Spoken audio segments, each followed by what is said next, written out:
Game on.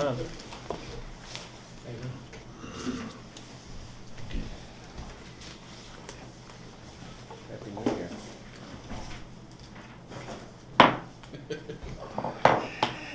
Housing Authority meeting, the January 29th call to order. Roll call. Henry Champion, Present. Bill House, Present. Maddie Copeland, I haven't spoken to Commissioner Cole. I imagine she'll speak here a little bit later. Ray Cruz, Commissioner Cruz unfortunately has pneumonia, so he will not be with us today. Scott Horace, Here. Dave Richard, Here. Approval of the minutes of the regular meeting of December the 18th, 2013. The working session of December the 16th, 2013. Make a motion to approve them. Second. It really has been that long. Any questions? All in favor? Aye. And the regular meeting and the working session meeting December 18th and 16th been approved. Public comments on the agenda item? Okay, right here, Commissioner will have to leave, so I'd like to have a consensus to move the resolutions up at the beginning, and then we will start with the review of finances, if that's okay. Any objections? Nope. We're gonna do the finances first or the resolution? New business first. That's fine, yeah. Okay. Alright, so our first resolution, Resolution 14-1, is in regard to the annual plan for the Housing Authority. Once a year, the Housing Authority has to submit to HUD essentially a plan of activities for the things that we're going to do this fiscal year or calendar year. To be quite honest, it's a relatively standard form and format. It ties back into our 5-year strategic plan.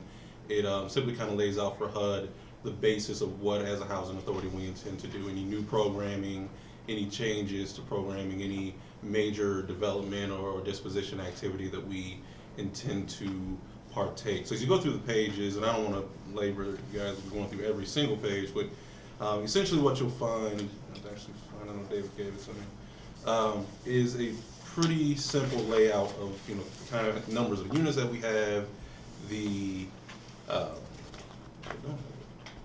it's the attachment to the last couple pages there, but it's the number of units that we have.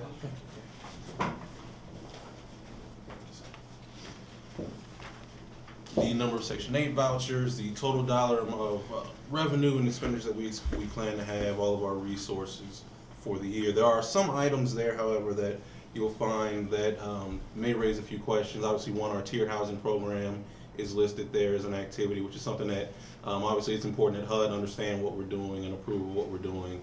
Also, there are some units there being disposed of. Those units have just, I think on average, they've been offline for 3 years.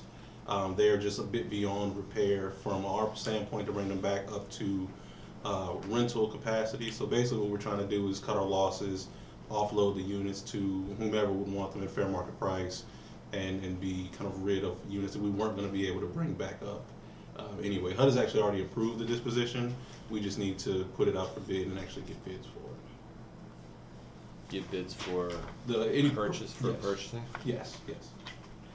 And now, from the private market standpoint, I think some of those units probably are savable, salvageable. Just for our purposes, it just, the cost to, do asbestos, do those kinds of things, they get a little bit too high, and it's kind of easier for us to let somebody in the private market take over ownership of the units and move forward.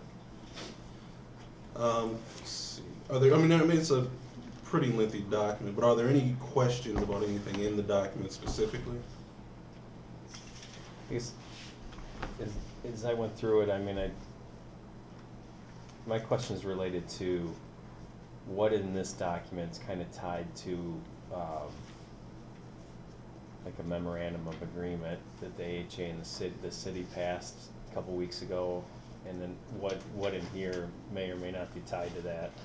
This document wouldn't really relate too directly to it. I think the one thing you probably find, and David, you can probably tell me, the 40 unit that we're currently approved the actual agreement on is there, and that's Yeah. part of the Section 8 discussion. But beyond that, the other two phases are more developmental still, so we're not at that point yet.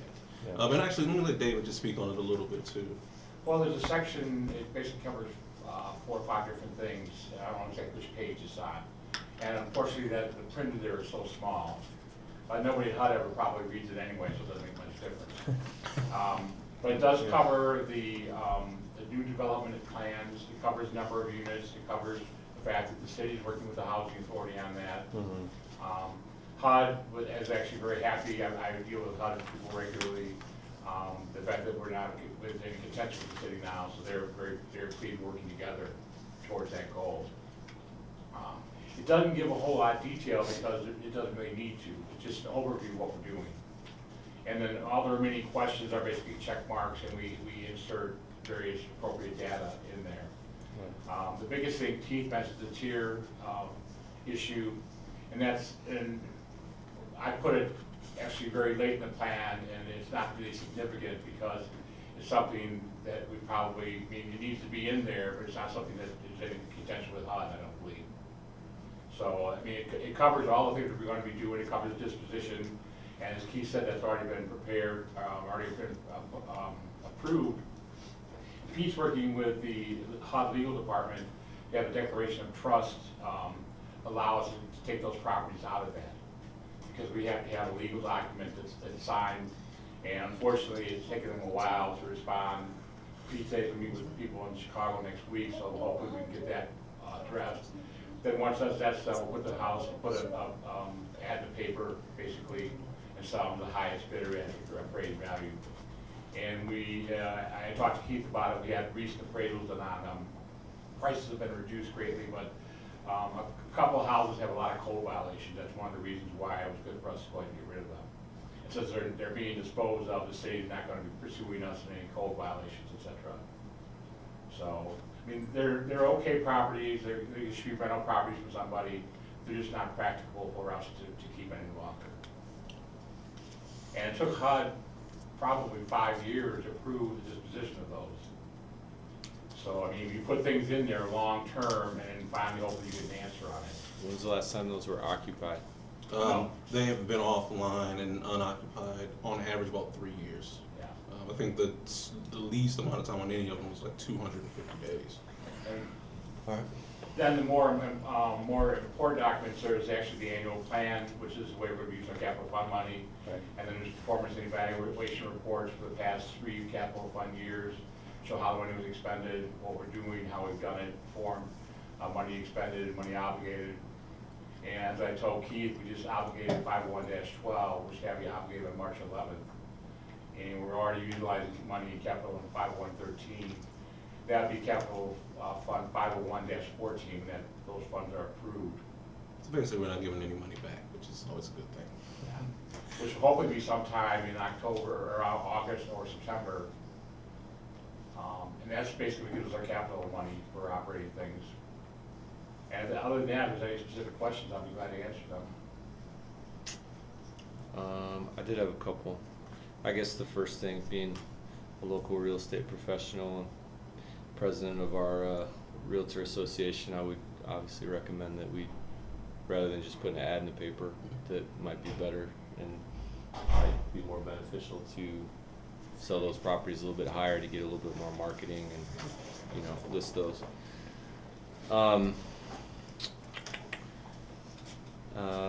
It says in here, just this one thing that I noticed, that we have done seminars, conducting landlord seminars to inform local landlords about the Section 8 program. I know that's something that we have wanted to do. I wasn't aware that we've actually done that. They've done them in the past. Never Okay. done any recently. And it's been probably at least 3 years or longer. Okay. But we used to have them like semi-annually. Yeah, I know that, as we talk about, helping, giving more people access to better housing, I think, it's important that we do that. So. Well, and one of the things I think, in kind of consideration of that, as we start, and we are actually going to be starting in early February, our budgeting process for the next fiscal year, which starts April 1st. And I think that's a key thing to kind of make sure that we include in our budgetary planning, so that, you know, we do, because those kinds of things, of course, we can do them, but they need money to really get them working. Everything takes money. So we need to identify the funding sources while we're doing that budget process, so that we can then say, look, we've got $20,000, $30,000, $50,000 to do this. Then we can put together a real plan that hopefully is very successful. Yeah. Well, if you got 20,000, then I can subcontract out and I'll run those for you. I don't think it should be that much. Okay. Can we sell them to Brenshaw? We could, yeah, we could look at, yeah, I think we can. I think the question will become, will they take them? But yeah, we could. Conflict of interest? They might be. We'll find out. There's no, Yeah. you can only ask. Makes sense. Good point. Yeah, reduced price. It also says in here, this is under the continued occupancy and community service. Mhm. In order to be eligible for continued occupancy, each adult family member must either, you know, contribute 8 hours, or there's a couple of other options. Is that's something that we do for? Yes, that is enforced. Actually, there are a lot of exemptions. Obviously, seniors, elderly, disabled are exempt. Sure. Anybody working is exempt. But for those individuals who are not, we do record and keep track of that.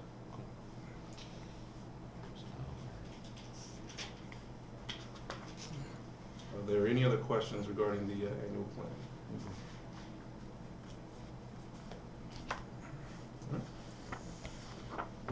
We need a motion and a second. Not a roll Actually, we need to call? read it. I apologize. Resolution number 14-1, whereas the Aurora Housing Authority has prepared the annual agency plan for fiscal year 2014 in compliance with HUD regulations, and whereas the AHA has complied with all meeting and notice requirements and related regulations, and whereas the AHA has prepared the standard PHA plan, PHA certifications of compliance forms for the 2014 annual plan, which must be executed by the chairperson of the AHA Board of Commissioners and be submitted to HUD with other required certification forms related to the annual agency plan.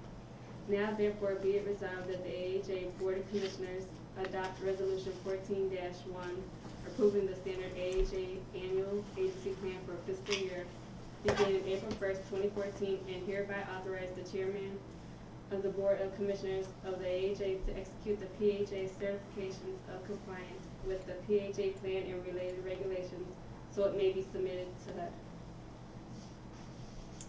Can you read that one more time? Yeah. Sorry.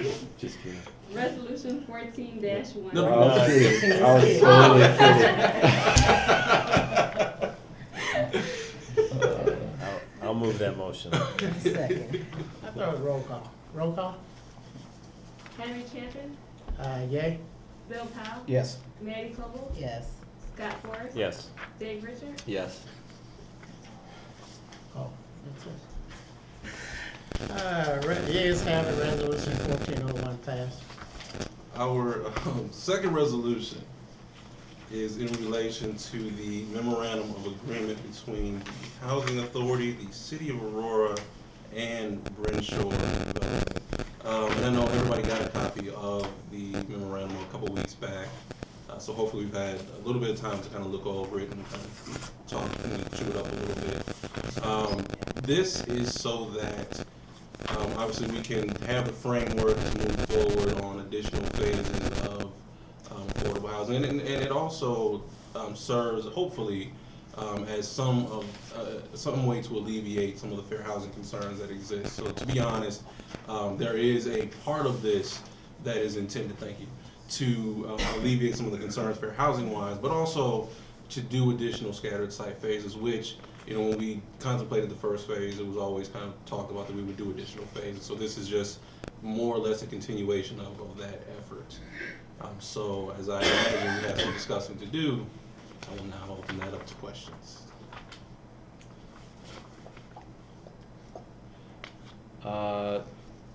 Just remind me, and this I think applies to phase 1 too. The long-term management of the properties stays with Brenshaw. Yes, it does. It never comes back to us in 20 years and 30 years. I need you to sit down. I'm sorry. Sorry, go ahead. No, Does it ever come back to us in 30 years and 40 years and No, 50 at no years? time does that become our concern. The housing authority is basically a partner as far as management of the manager, but there is a separate real responsibility to Brenshaw for ensuring the actual occupancy, the inspections are passed, that the units stay leased up. All of that actual responsibility belongs to Brenshaw. And the keeping the property up to our standards is their responsibility? Absolutely, Do we yes. have oversight on that? We do like, have- control of that? We do. We have inspections. I mean, there'll still be a Section 8 inspection that happens, and the city will still do their inspection. So there's still that aspect of it, and as part of the ownership structure, we can always say, well, you know, we have a say in how this is managed. Okay. Has there been any feedback from HUD in terms of how this memorandum will be received by them? We would have had it. We had a meeting Monday to discuss with HUD this agreement, how the fair housing process was going to work out, the voluntary compliance agreement, because of the weather that was canceled. So we don't have the opportunity to discuss that today. Fortunately, we are scheduled to do it again on the 5th of February. So we'll have a little bit more information how HUD's going to feel about the agreement at that point in time. But right now, we don't have any real insight as to how they'll feel about Nothing this. official, but we have had verbal phone conferences with the director, regional director, in the context of that they would very favorably consider this type of program as an alternative to some of the other options that were in their letter of findings. And we did respond to their letter of findings. So I think we have a positive view going to that meeting. We hope to have it on Monday. It got canceled because of the weather.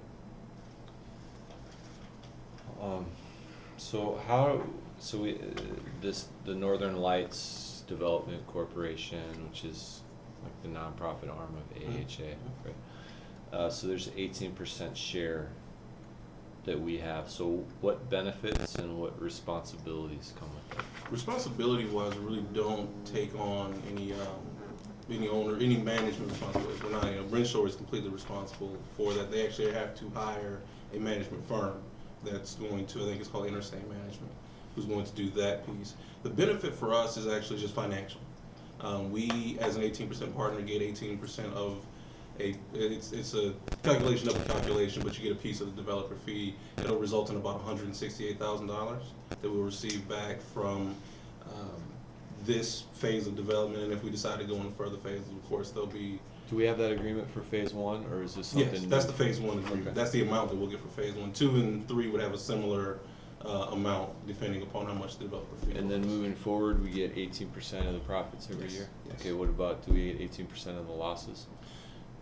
I guess in theory we would, only in the sense that there wouldn't be any profits. I mean, we're not into any money. There's no, we're not responsible to make any payments to close any gaps or anything like that. Our responsibility is to provide the vouchers. Well, okay, but, all right. Well, for some reason they lose money, say they lose $10,000 a year. Are we on the hook for $1,800? No, not at all. No. We're essentially a silent partner. We don't have any responsibility, and there's no real loss. We're actually involved for the purpose of getting them the tax credits, which we needed to do earlier, and then for getting the vouchers. I mean, those two real reasons are why we're there. So no, if the property were to lose, like you said, $10,000, that's Brenshaw's loss entirely. The way it's situated there is what's called Boreas Manager LLC, which is a percentage of the management structure. That percentage is shielded from any losses. The larger Brenshaw takes on all the losses. And educate us again on the logic and the benefits of having it through a nonprofit versus through the AHA. Well, it's twofold, I guess. I mean, the thought process, I would say the nonprofit piece was kind of done before I got here, but the logic on doing it that way is when the money does come back, it's non-housing, it's non-federal. So those dollars can be used for any kind of programming that we want to use them for. So we decide, hey, the development arm should be doing resident education type stuff that you mentioned before.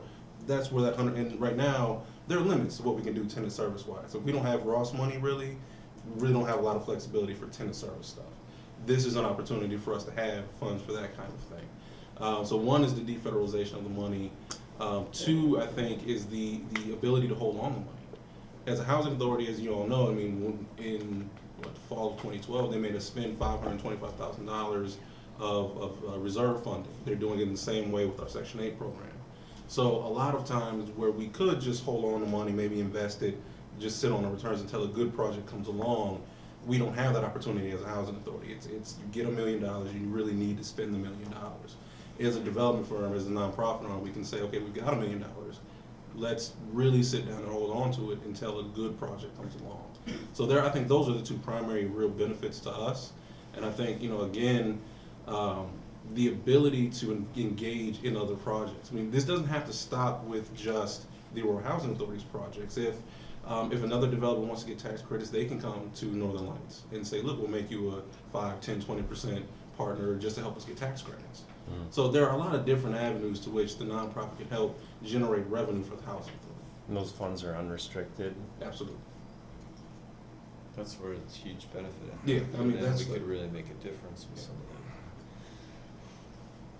that. Is this the exact memorandum that the city approved 2 weeks ago?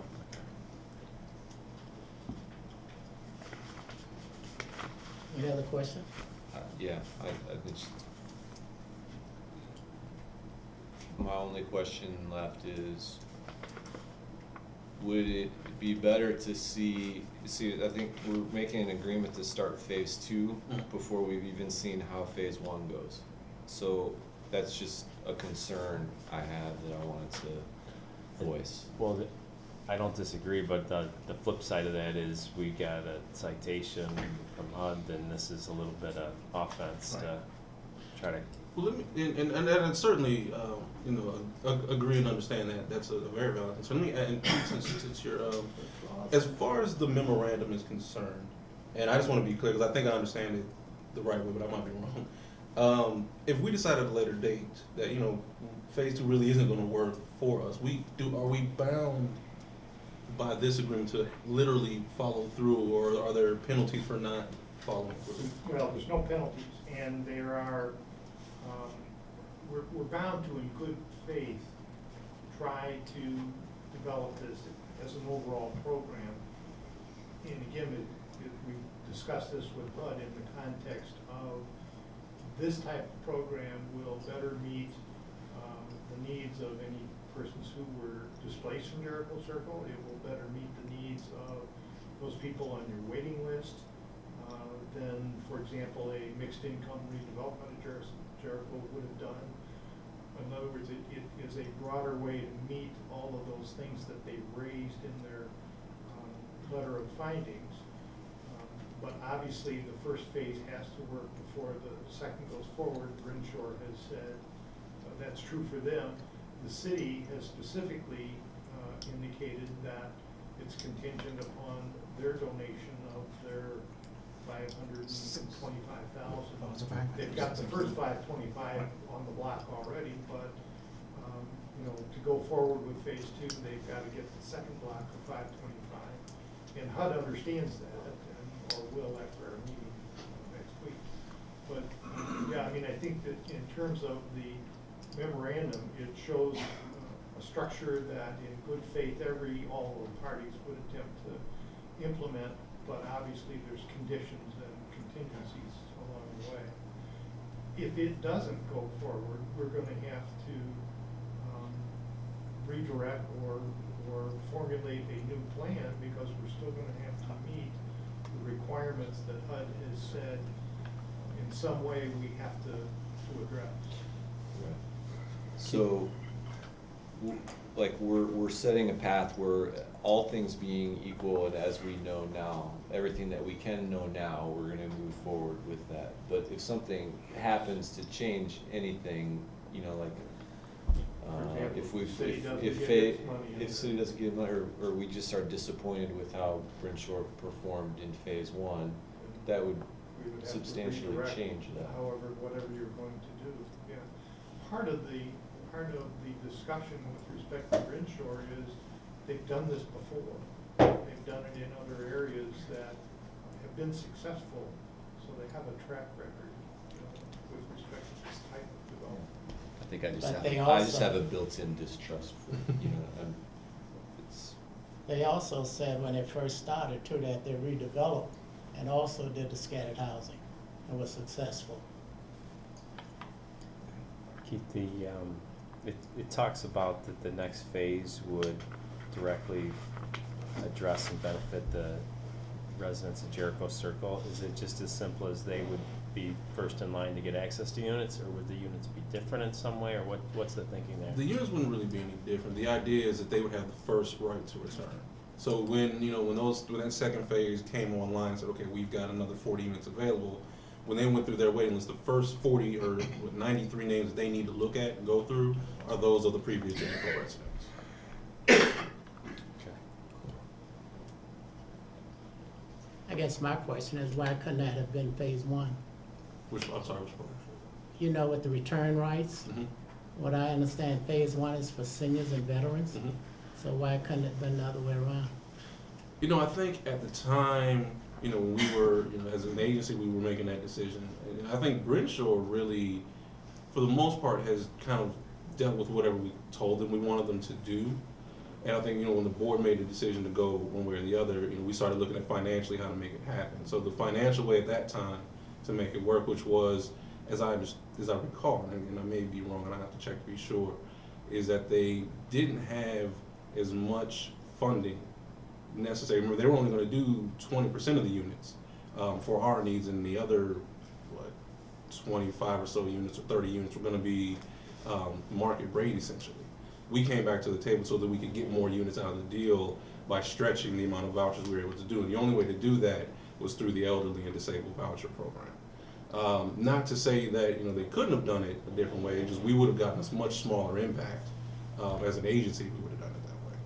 So how will that be different in the future when we do a next phase? Well, I think the first thing is that the city is already on board to commit funding. That's number one. I think the tax credit application will change a little bit. Our original tax credit application was a little bit different for phase one than it would be for phase 2 and 3. And I think also just an understanding of the HUD is involved in this process, where in the first phase they really weren't. We did the first phase however we could to get it done. The second and third phases are really built under this need to meet HUD's requirements. So that's really changed sort of the view of how this needs to look. They know if we did another phase like the first phase, the housing authority and the city still have the problem that HUD is unhappy with the way that we've done a certain development so far. So I think what really changes here is that they know that HUD's involved, and we know we need to meet HUD's requirements as far as for housing, and this is a way, hopefully, for us to do that. But if we were to go back to the elderly and senior proposal for a second and third phase, then we really do need to find another avenue to meet the fair housing complaint.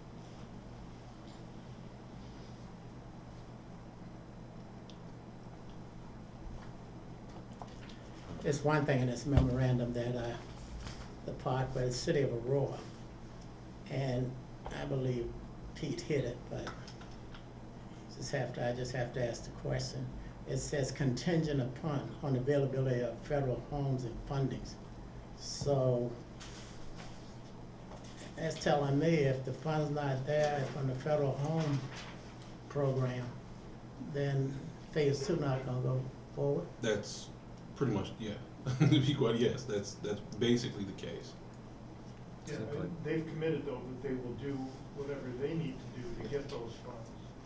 But they have no control over it. If they don't receive them, then they wouldn't be dipping into their general obligation funds, for example, to try to fund that. And I think it's pretty clear everybody would have to go in a different direction if those funds aren't available.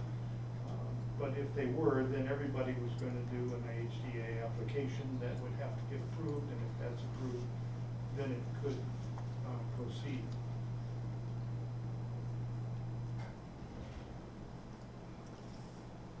Any other questions?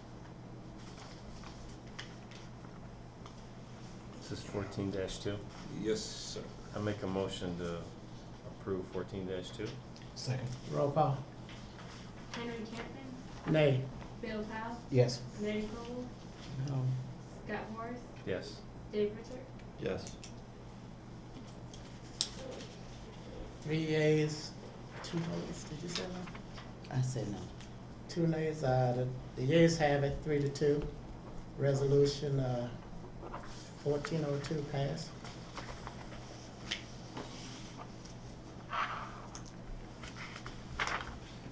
Just so I'm educated on that, do you mind sharing? Do you mind sharing what was, what about the resolution you guys were not? Well, I'm not,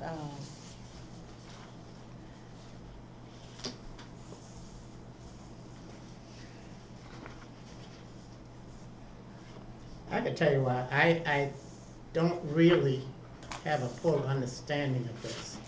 And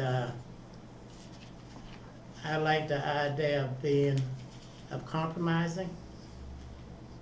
But I see where the city has taken the lead on this, and I'm not too pleased with that. And I feel like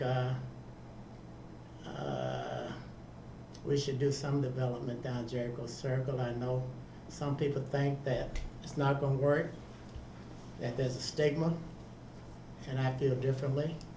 So I thought about this, and actually I prayed about it. So that's my reasoning. Okay. I just don't, I'm not, I share some of the same feelings as Henry does, but I'm not sure if I have a full understanding as well, as far as the city's involvement in, not to rehash anything in the past, but we've had problems with commitment before. So I'm just not really.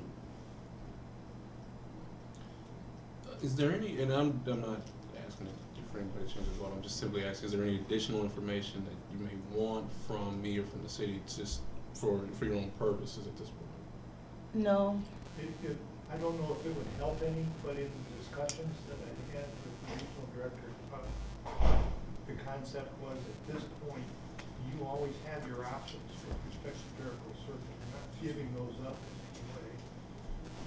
But on the other hand, if this works, it will actually serve more people on your waiting list, or more people that were displaced than would have been served by a mixed income development at Jericho.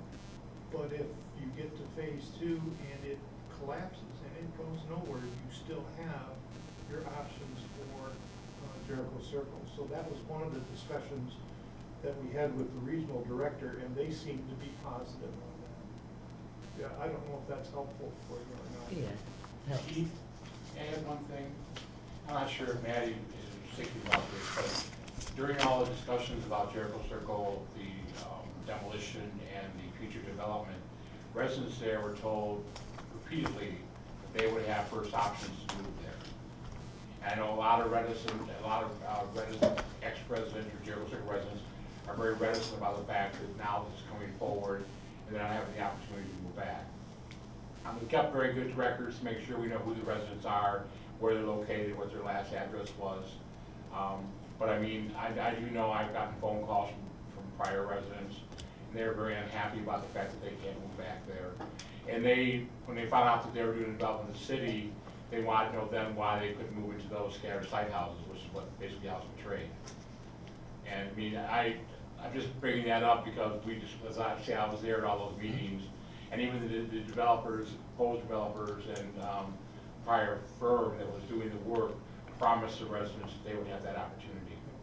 It's my understanding that will be available under this. And that's one of the pluses, I think, one of the major advantages to this is that we are finally meeting that requirement. You know, we did make certain promises to the residents saying, look, you will have a right to return. That's a standard HUD, requirement if you're going to do a demo, that residents get a right to whatever's coming next. So I think this second phase and potentially the third phase does meet some of that promise that we've made as well. David, how many of those calls would you say you've had? I've probably gotten about maybe 8 to 10 over the months. And I mean, and not to interject myself, but I could tell by Maddie's face when that happened that she remembered that very vividly. And like I said, that was brought up at all the charrettes repeatedly. And I did talk to the firm that was working at that time. I told them my concern was that they were promising things that they didn't know if they'd ever be able to come through on, because one of the things working with residents for the years is you never tell them something you can't do. And I mean, that's just something that keeps us, he's been here, and we've always tried to do with residents, is tell them the truth.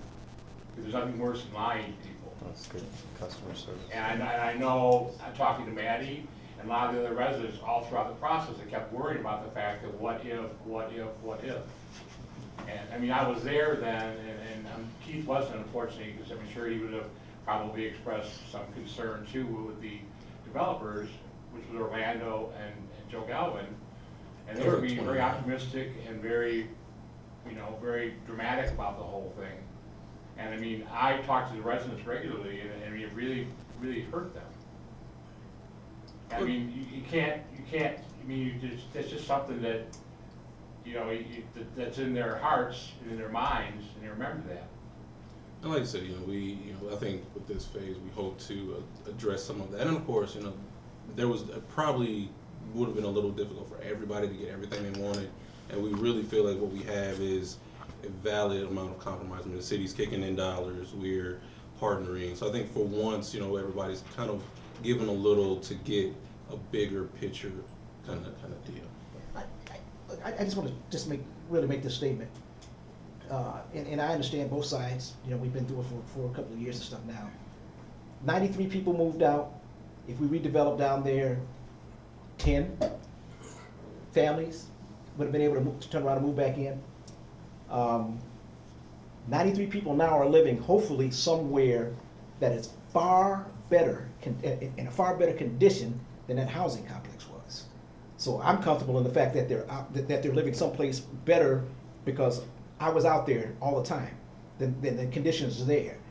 And due to the fact now that we're trying to, and again, because of HUD, and maybe not even because of HUD, but we've been enlightened because of HUD's document that there's a segment of people out there that we need to cater to.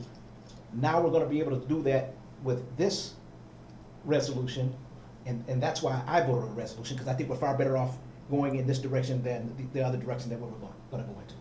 So.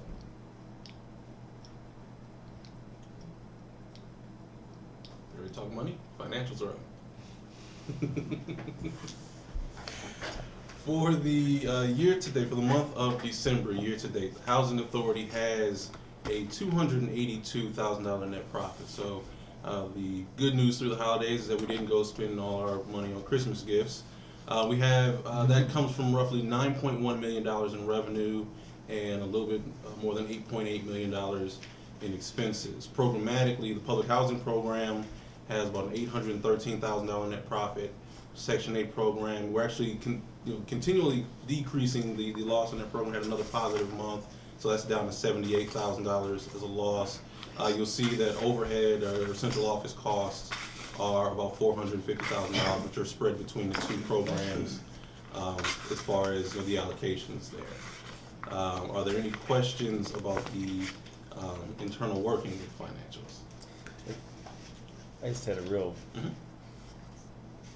I guess I don't want to say minor, but it's a big savings, but the utility costs are way under budget. Is that because the budget was kind of padded, or is that because there's something different going on in terms of how we're buying our energy? The two things happen. One, I will admit, and I am a little conservative when it comes to utilities, especially in a region where you have winter, and this winter is is that reason. You want to have enough dollars to cover your fuel costs, your gas, your electric.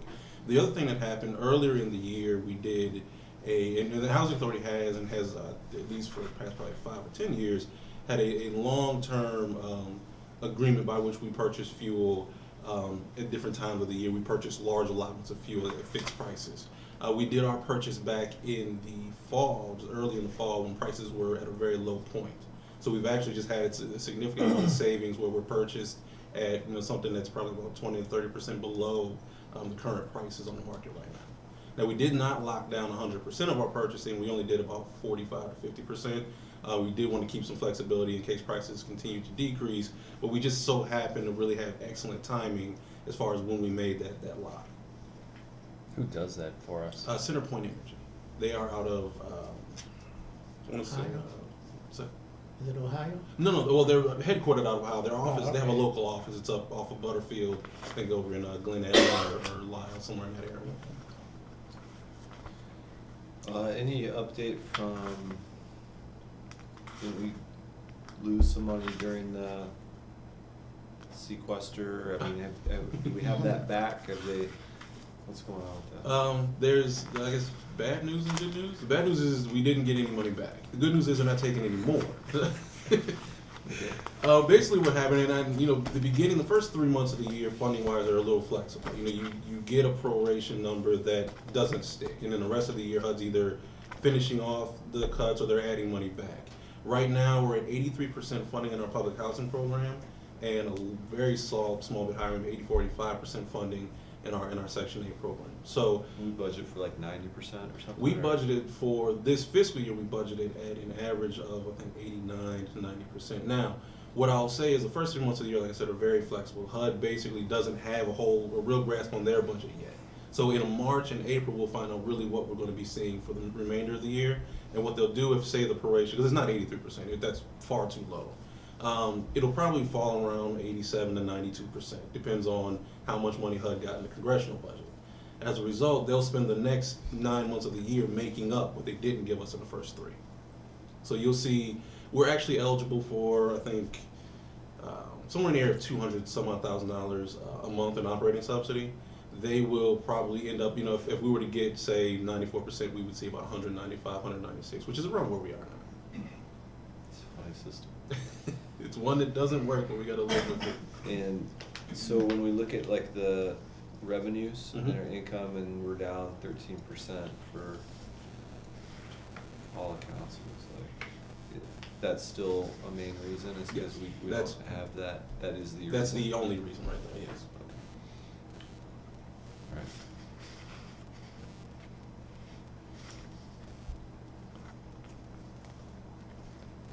Are there any other questions?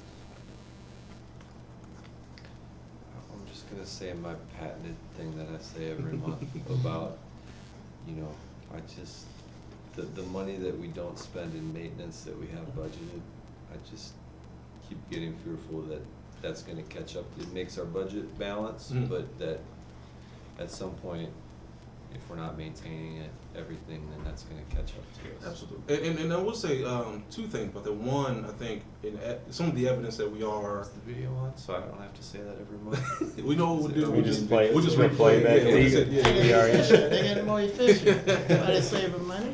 There are 2 things I think really play into the decrease in the amount of maintenance contracts and the maintenance material that you'll see.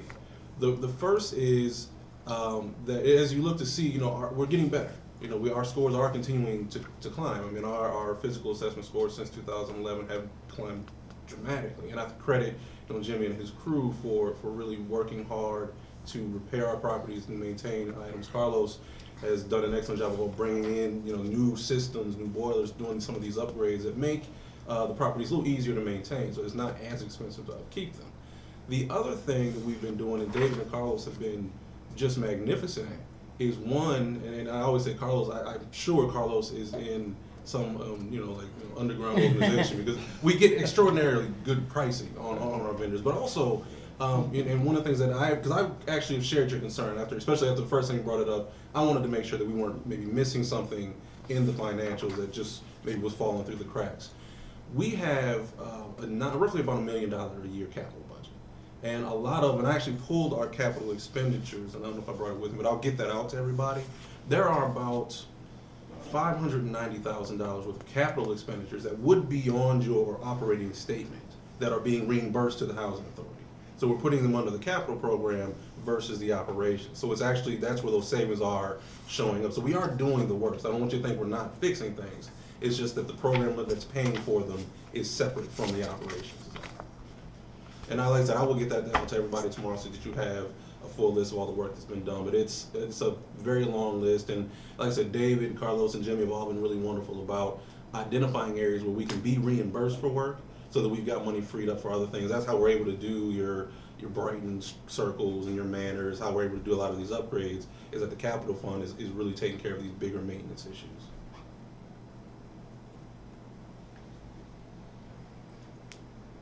Any other questions? Any other questions? Reports. Were there any questions on the list of bills before we have to move forward? Right, so we already, since we kind of changed the order, the Housing Authority did, of course, and will now move forward with the memorandum of agreement. We do still need to meet with HUD. That meeting is scheduled for February 5th now. It was rescheduled due to the weather on Monday. So we will be meeting with HUD. We're trying to get everybody, the city and everybody from HUD on the same page for that meeting. Once we have information from that meeting, obviously I will share that with the board so that you all are aware of kind of everything that came out of that meeting. We are hopeful that they will find in our favor as far as using this agreement between all the parties to alleviate the concerns of the fair housing complaint. But of course, we will work with HUD in absolute good faith to do whatever is necessary to alleviate that concern. The other item to discuss, actually we discussed that too, which is the annual plan going forward. So there really wasn't, December is a quieter month. There's not a lot going on. We did, we came into the new year. Of course, we did have the cold weather earlier in the year, or in the month. And we didn't have a lot of real concerns there. We had, actually we had a pipe burst here of all places. So we didn't have too many issues with residents. We did, of course, have some emergency calls that were pretty well taken care of. I think the biggest issue was that we had to take out this little stuff back here on our own end. So one more update, the permits for the office are moving forward. I think Carlos is just waiting for one final issue to kind of clear its way, and then we'll be moving forward with that construction. We were at the site today. They were doing some of the staining, just looking at how the stain colors were going to look on the roof, so we could select one. But we are pretty much ready to kind of dig into that construction as soon as we get the final okay from the city on the permits. And that building's been okay through the cold weather? I mean, is there heat on in there? Yeah, heat's on. We've got, the roof had been sealed not too long ago just because we wanted to avoid having any damage done for water or leakage. So there's no roofing problems or anything. The building's held up very well through the winter. There are no other questions for me? As Mr. Gregory mentioned, with the permits, that's kind of the same line with the Maple Terrace. We're hoping to get the Maple Terrace occupancy permit soon. You'll see on there our waiting list information as well. The waiting list for the 1 and 2 bedrooms has actually opened up as of Monday the 27th. December was a slow month, even with notices and attorney referrals, as well as move-outs. We did have a couple of move-outs at the sites there. We have some activities going on at the different sites that are listed down at the bottom, which include we've planned being an open house here at Centennial House. In December there was a Maple Terrace Christmas show that the beautification committee hosted. Out of Eastwood there's a small boys group that actually had the chance to go out to Wisconsin Dells, and that was through Riverworks and Mr. Corey Whitehead, who's out of Ginger Creek.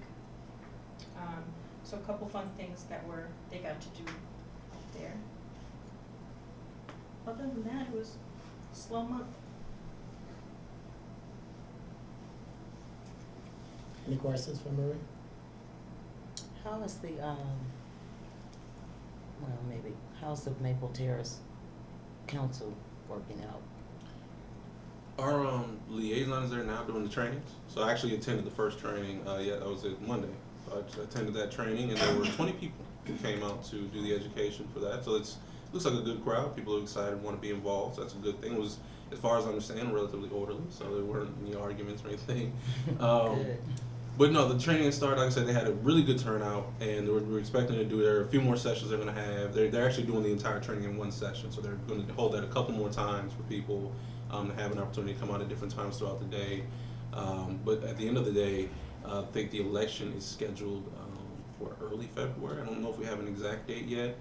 We are going to have that, I guess it's proctor, I'm not really sure what you call that, but Alderman Hart Burns will be involved, and someone from the APD will also be there just to make sure that the election goes off the way that it should as well. So we should have a new council by the end of February, I would imagine. You gonna have a ballot, secret ballot? They actually do. I mean, and I'm sure here is no different than the other agency. We literally put a ballot box. There's names, write it down. drop it in. Those names are taken into a room and counted, and the winners are announced. There are no other questions for Maria. I would like to introduce, and I know you've all already met, Sue Lowe, who is our program manager for the Section 8 program, who is our, for the 100 out of 100, the A+ of Section 8 program. But as part of it, we're trying to make sure that we're getting all the proper information, in front of the board. So Sue will be, giving a report for the Section 8 program, just as Maria and Jim do for their respective programs as well. It occurred to me that we weren't necessarily getting all the information out, so I wanted to allow Sue that opportunity. So my report's a little more boring than Maria's. Like housing. It's mostly just numbers and our recert packs, our recertification packs. There were 46 prepared for the month of December. We saw 44 clients, which means 2 of those didn't show. We have 39 right now in progress. 46 were completed. 55 interim adjustments were processed in December. We had 13 families that were reissued vouchers. We had 4 briefings for families that transferred in under portability. We transferred 4 families out under portability to other housing authorities. We processed 6 move-ins. Those were either families porting in or tenants that moved from one unit here to another unit. Their lease was up and they moved. We had conducted 8 move-in inspections, 41 annual inspections, 26 re-inspections, 1 special inspection, which was a 24-hour fail item, and we had 3 terminations for the month. That's it. What's a termination? Termination, when someone is, we end the Stop paying for them? We end the contract, and either for a family obligation violation, or sometimes another housing authority will absorb a family that we sent to them rather than bill us. So that's considered a termination. We lose that number. Are we having any evictions?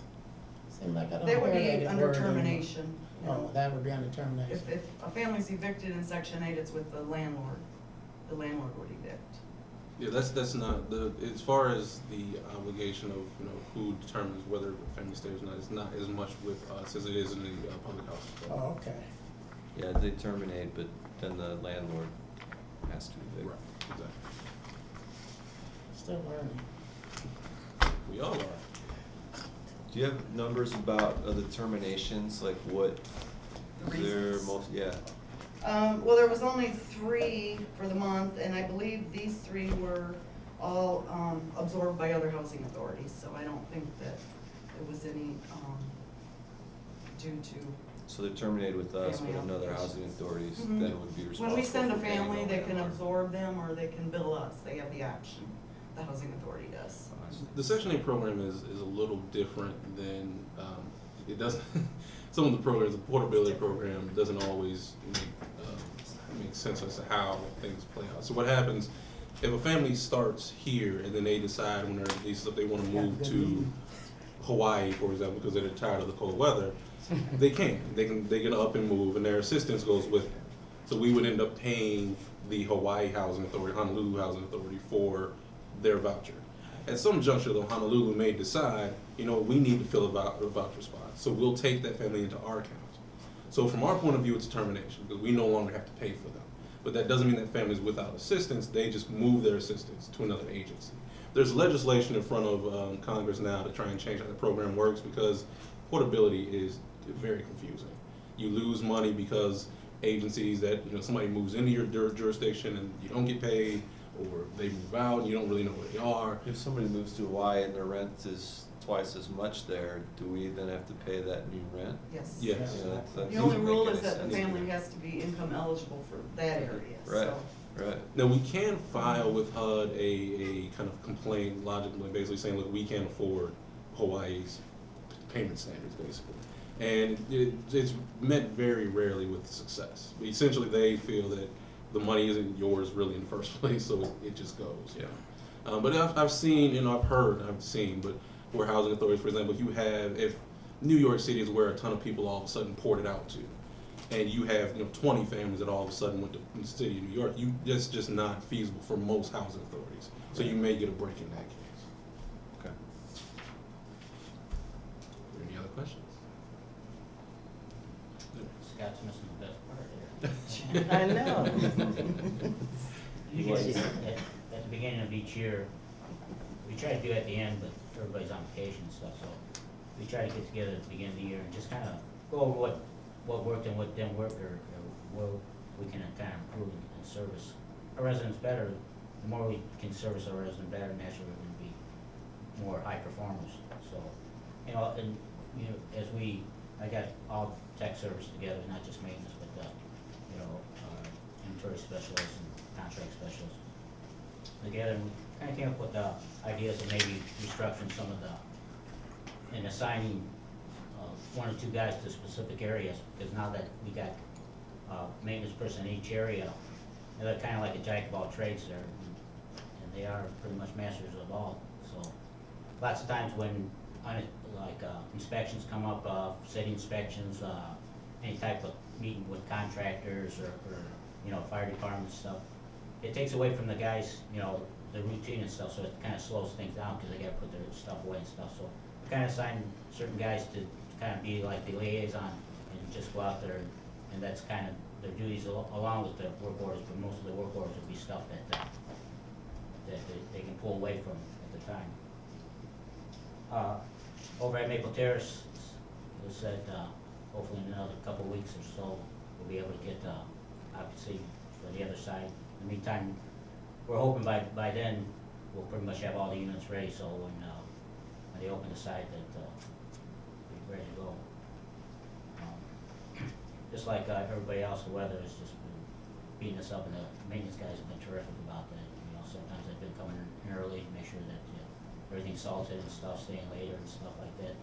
Just dealing in, working with the residents real well, with the cold weather and stuff, especially with the elderly.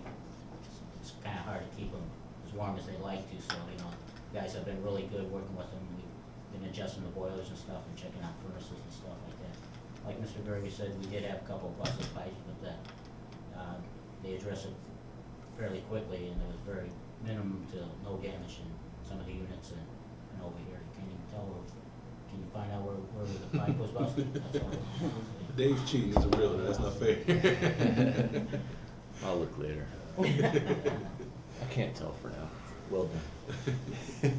And with the offices eventually be moving over to Jericho, we've been working with the office people to kind of sort out all our dead files and start decide what we need to shred and what needs to be stored, and we're actually setting up an area over in Maple Terrace to store a lot of our stuff that was originally over here at Centennial House, and also looking into possible some of the other areas to set up other agencies.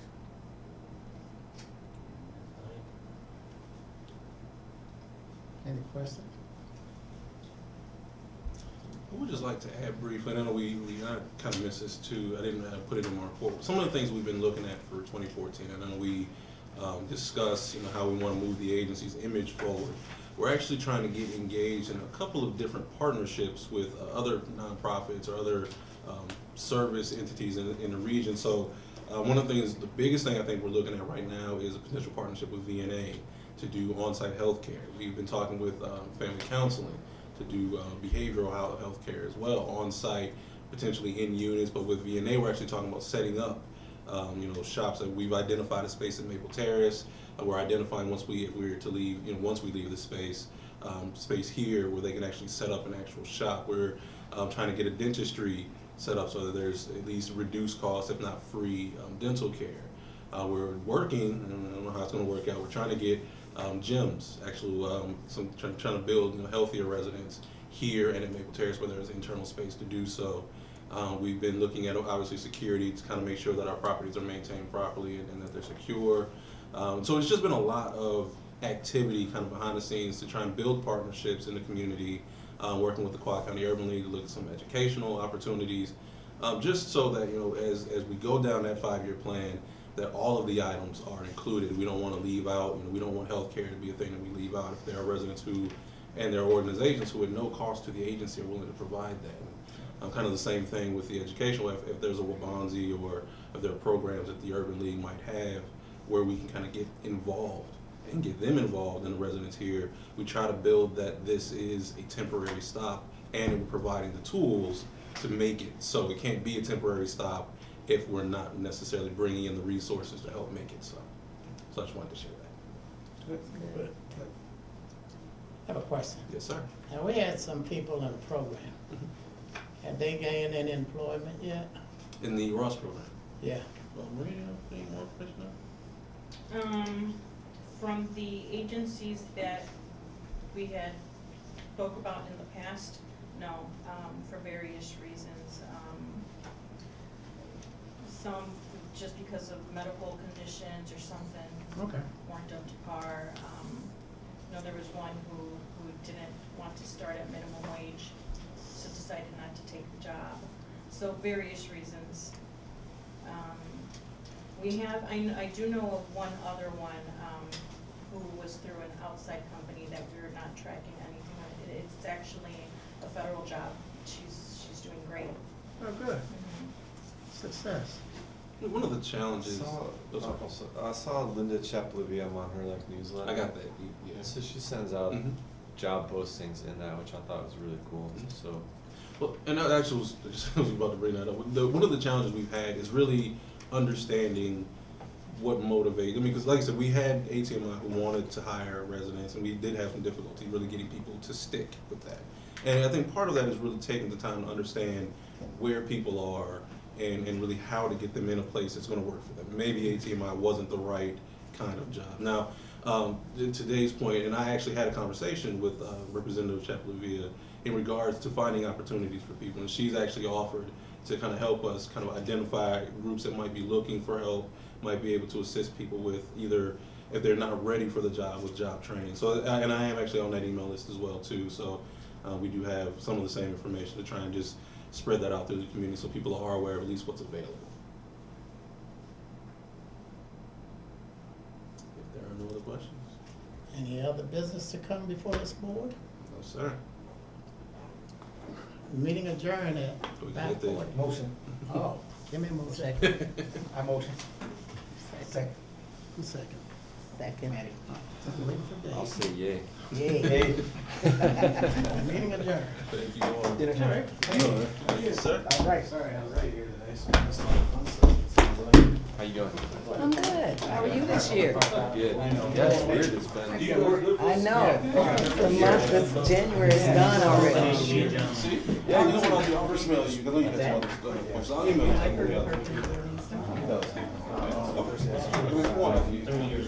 I'm gonna get yelled at when I get home, Sam. Because I was supposed to bring something for your wife, and I forgot it. So I'm probably gonna have to run it by the house sometime.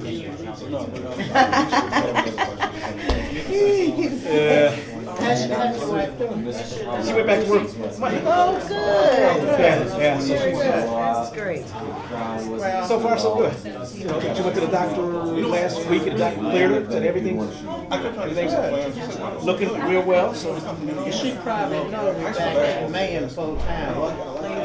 I couldn't hear you, I'm sorry. She probably knows what? We have a church at Mayan full time. Oh, yeah, she knows. Yeah. She knows, yeah. She, Very good. Tell us about her. Be looking for her. yeah, the weather's sort of, she was gonna come. Whether she's still, when the weather's bad, she's still, afraid of falling, she's walking slow like that, which, I mean, I totally understand that stuff.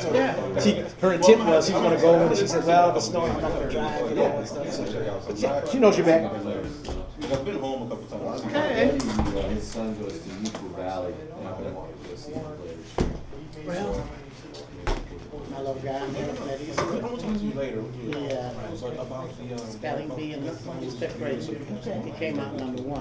He's getting ready to go. Big stage on the fifth. All right.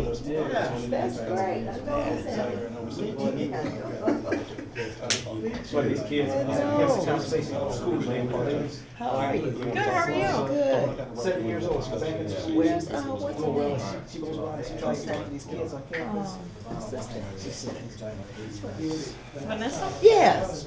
She just went. Not her. Alex?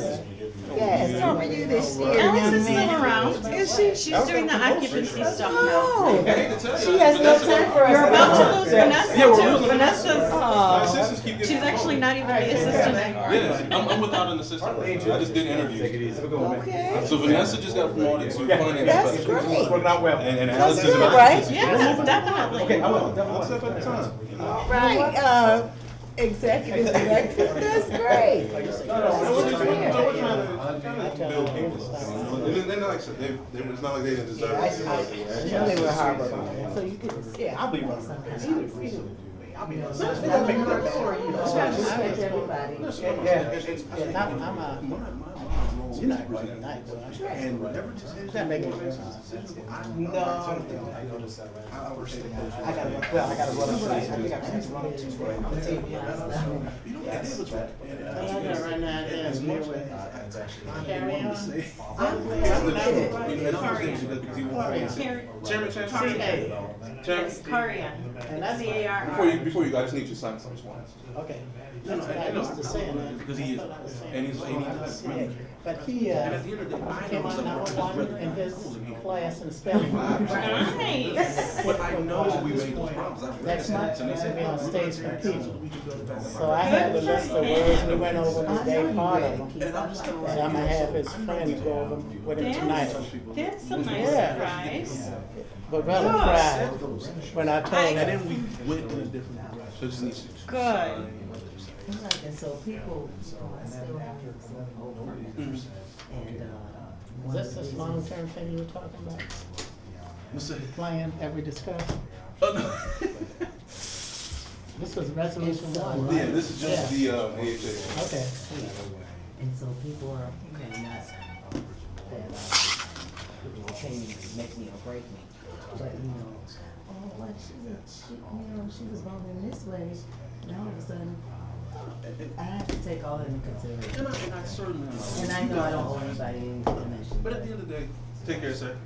You Bye. put a different position in it. I mean, the city, the city comes to me and says, let's do this, and I go, look at it, okay, gotta take it. This is one thing that's really. But honestly, if you wanna know how they, tell them. At the end of the day, there are two things I think really make this work. Well, that's really good to hear. So he's really coming along, huh? Because Well, if that's. his great-grandmother died. What we can do. Right. So My there's son a this lot of morning things, had like there's this some other initiatives. look we'd on like his to get face, involved. kind of We're not sad able to do if looking. we had this fair And housing. as we were talking, Two, he said, my grandmother died. and Oh. I tell Then he anybody, said, I'm not father, Right. grandmother. He said, well, that's your grandmother. Another city Yeah, I mayor. said, what's her name? There's a certain. And, Oh, she lives on View Street. Clear zone. look at Like, that. That's you hope. said, we still have it like. Good. And it's not going anywhere. I had to have a talk with him, We just need to figure out a way to get Asked him if he wanted me everybody to to say, help. yeah, that's not so. Uh-huh. And we haven't, I don't know. I said, no, that's a yes or no. Plan He said, yes. to get to the, we're getting It's there. okay. People are softening up. Good. Until you get. You know, and that's, it's kind of just little things at a time, so we don't say, We'll see okay, what you know, happens. there's still things that are they're not, Yeah. and maybe every year, they take a step back, and eventually, they're like, you know what, they've done it for 5 years, they've been a good housing authority, let's trust them on even more time to kind of get back. And I think, there are other kinds of projects that can work, that can. And I see that. We just have to really present it in that way. And I think that's where, and I'm not saying anything on anybody before, I think everybody here did the very best that they did, could have done in the situation. I just think that, sometimes our presentation, I think we brought in all the guns we did for us, but I think we didn't necessarily, and I still don't think that we have enough development expertise. I mean, right now, the kids every day, I've done it before. Maybe we do it. I've done it. So that's what we do. Right. And it's hard to say, yeah, we're ready to do something when the only person that's done anything like that really isn't gonna be on the ground. So, just don't, think that we're, That's the one part of it that you never know what's gonna happen. right. No, just Funded anywhere near. I'm not. Educate us and, answer my dumb questions, There are or no dumb- it doesn't matter absolutely not. when things say, but I'm just saying, you know, there's still some hesitancy. And I understand, and honestly, I think there should. Okay. Feedback on this. I think there has to be at some level, kind of like, looking at the point of view. Right. I definitely agree that that needs to continue, because I don't want to get to a I point don't where want to we're. be the skeptic all the time. Well, it's a tough spot. It is. I don't want us to get to a point where we're just rubber stamps. Because then, because if you get to that point, True. everybody gets lazy. Yeah. I don't get me wrong, I'll be honest with you, I'll get lazy too if you're gonna, I mean, if you're gonna let me do it, I'll do it. I know. You get to that point where you just gotta so relax, where you say, yeah, and then finally you get taken advantage of, or we're just not paying enough attention to what's going on. So I think it's good that we continue to have a discourse so that everything has to be put in front. Because if not, you know, we like I said, I've seen agencies get to a point where they just approve, like the last agency, they approved everything.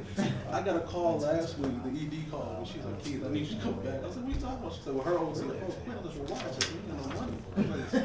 I told y'all to stop approving stuff. Every time I brought something new to, I said, stop this, but hey, you know. But it's, and she and I laughed, she said, we'll survive. But it's kind of like, you know, that's what happens when you just approve and approve. So I think we're still moving forward, but, you know, those, some things are not gonna go away.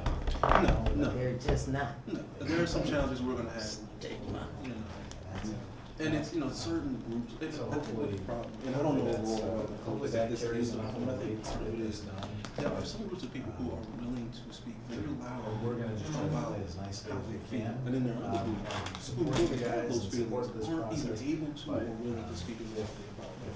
So you've got some groups, especially in that area, who are like, they're really mad about bad housing program, we don't want it. And then the groups who really do need it aren't as loud as saying we need that. We have a complaint and not saying, you know, and don't get me wrong, it's probably a good thing for the agency, but we can pay what's support. You know, you guys need to get.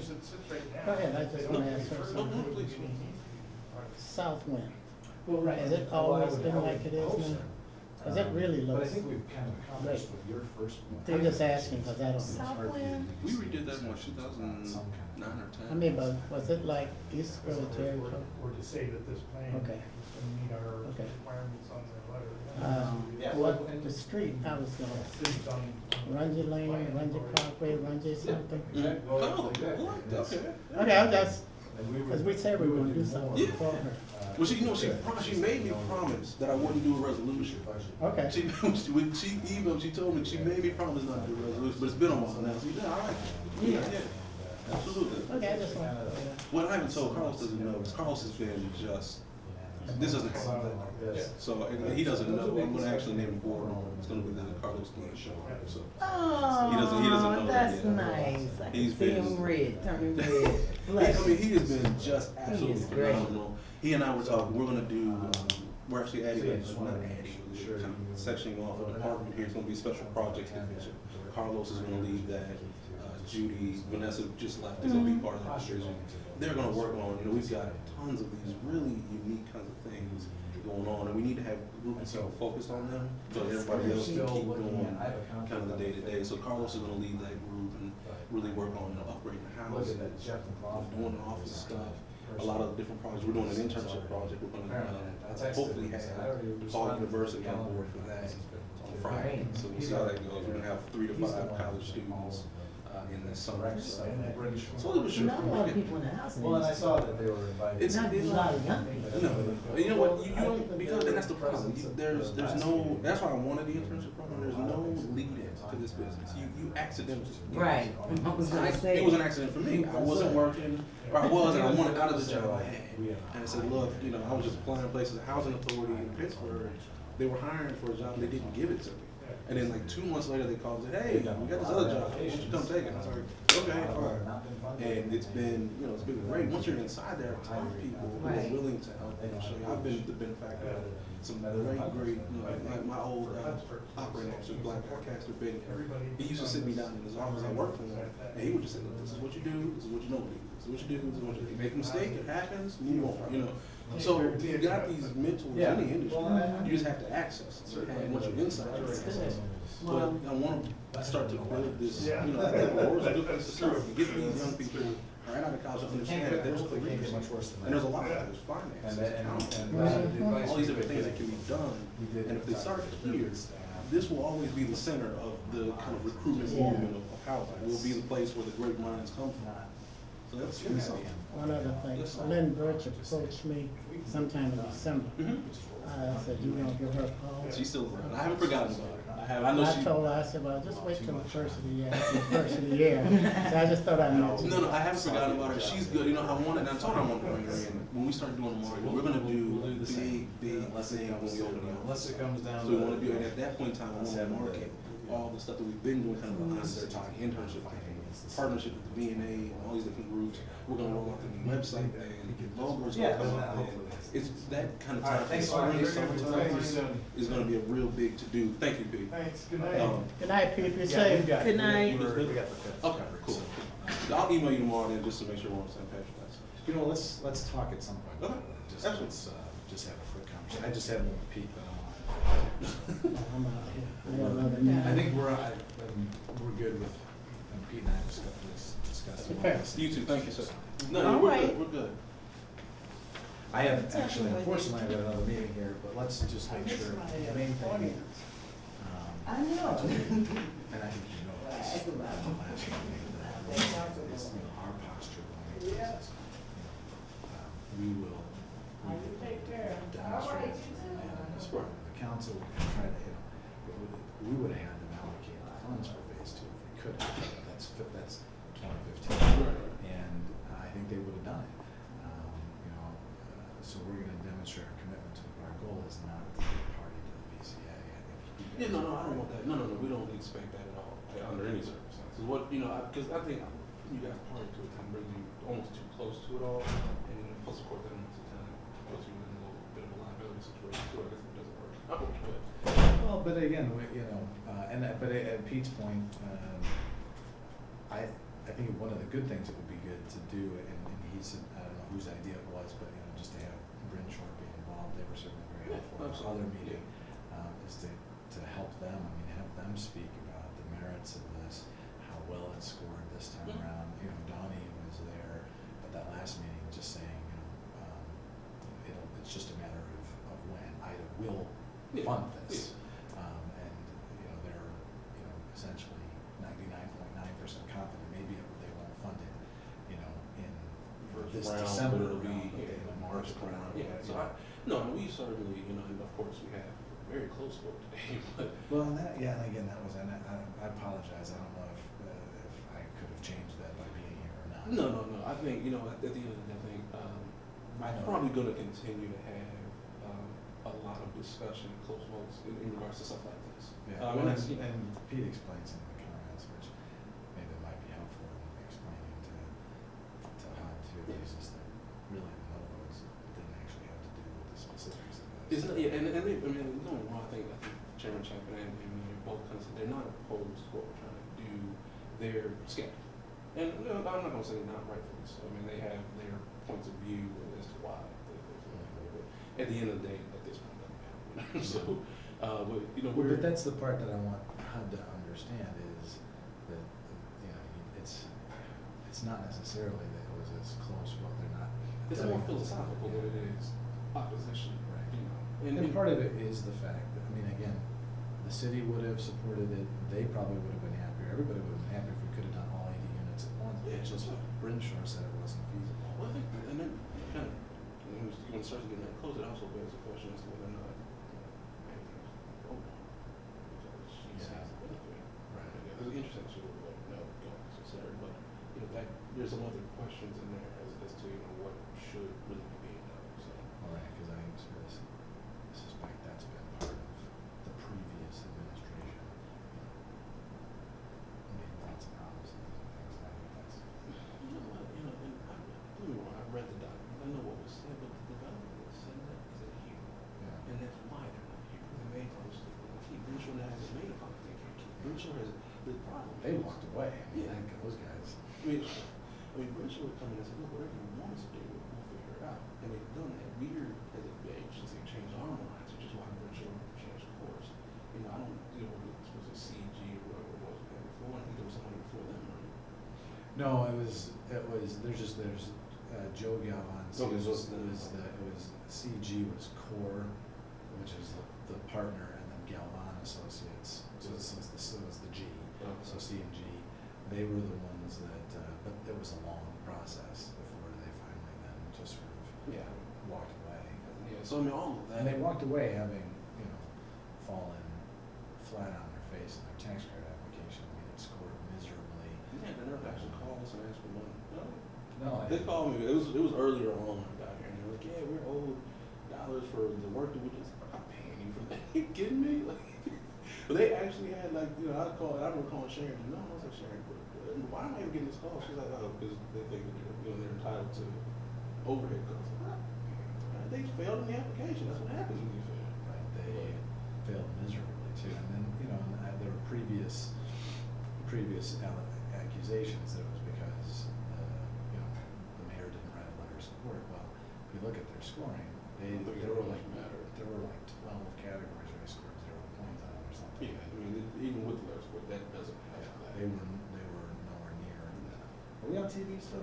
No, that should be, it's all. I just see that. I see that light flickering. I'll edit it. She might have won. She might hit it.